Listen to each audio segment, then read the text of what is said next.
Hindi nawawala sa handaan nating mga Pinoy ang pansit. Isa ito sa ating mga go-to recipe lalong-lalo na kapag tight yung ating budget. Ngayong magpapasko at gusto nyo ng simple pero masarap na handa, tuturuan ko kayong magluto ng bihon plus canton gisado.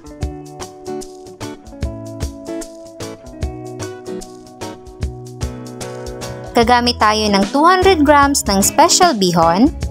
Soak lang natin sa tubig para lumambot.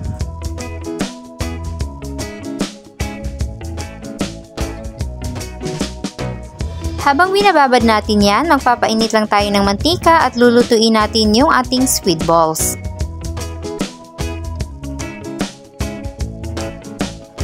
Hintayin lang natin na mag-brown siya ng slight, tapos pwede na natin siyang hanguin at iset aside.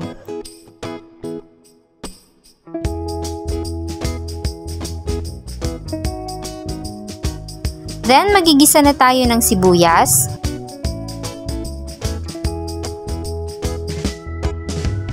bawang,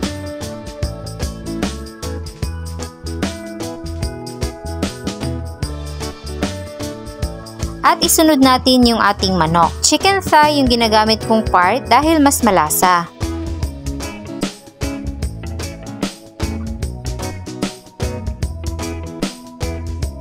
Hintayin lang natin na maging lightly brown yung ating manok at pwede na tayong maglagay ng 2 tablespoon ng toyo, 2 tablespoon ng oyster sauce, at igisa-gisa lang natin saglit.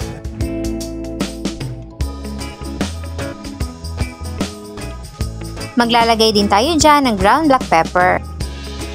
Pagkatapos ay pwede na nating ilagay yung ating mga gulay gaya ng carrots at chicharo.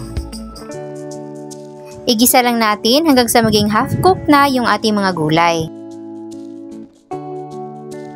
Panghuli nating ilalagay yung ating repolyo dahil mas mabilis siyang maluto. Igisa lang natin to na mga 1 to 2 minutes.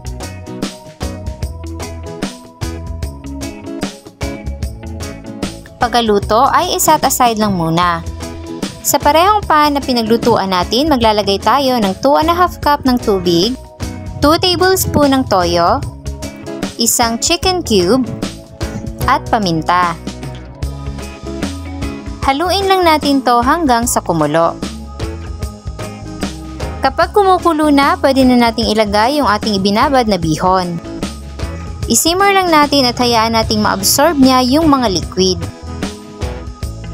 Kapag na-absorb na niya yung half ng liquid, pwede na nating idagdag yung ating fried canton noodles. Halu-haluin lang natin hanggang sa maluto yung ating canton at bihon. Then, pwede na natin i-add yung ating chicken at veggies na niluto kanina. Lalagay na din natin yung ating fried squid balls, red bell pepper, at spring onions. At ang pinaka-satisfying part ay ang paghahalo ng ating pansit.